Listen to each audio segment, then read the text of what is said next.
Hello, my name is Ayanna Alexander, and I am from Trinidad and Tobago. I've spent more than a decade working in public health, but really I've spent that time trying to understand one thing, how people live together. Because the more I've learned, the more convinced I've become that our biggest challenges aren't isolated, and neither are their solutions. Living in the Caribbean, you don't have to look very hard to see a polycrisis in action.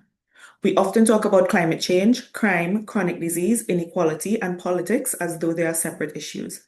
But they aren't.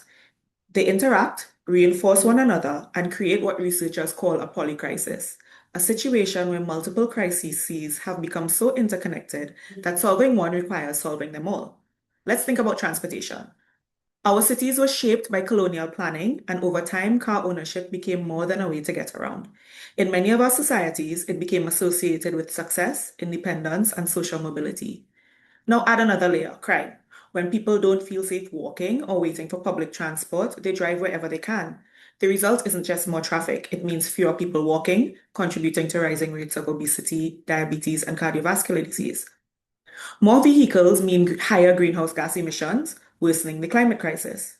Congestion increases stress, reduces productivity, and demands more investment in roads instead of safer, healthier communities.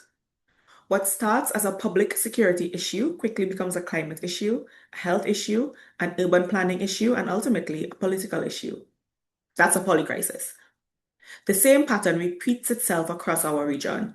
The legacy of colonialism continues to shape inequality. Climate change hits hardest where social vulnerability already exists. Economic insecurity influences health, education, and community safety. None of these challenges exist in isolation.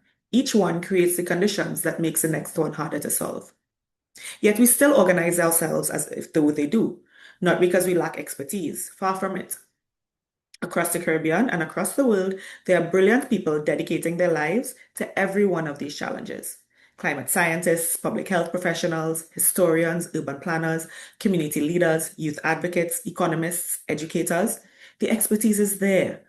What is often missing are the bridges between it.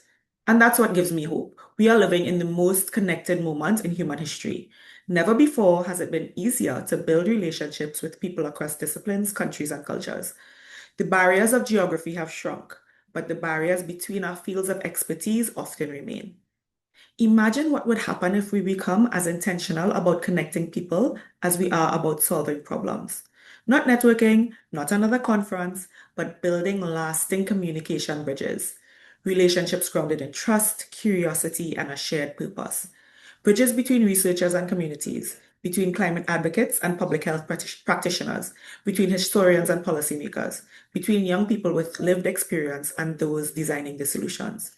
Because no one discipline understands the whole system, but together we just might. If a polycrisis is created by interconnected problems, then perhaps the solution lies in interconnected people, not simply talking to one another, but building communication bridges that endure long after the conversation ends. Because when people stay connected, ideas move, collaboration grows, solutions become stronger. In a world of interconnected crises, that may be the most powerful tool we have.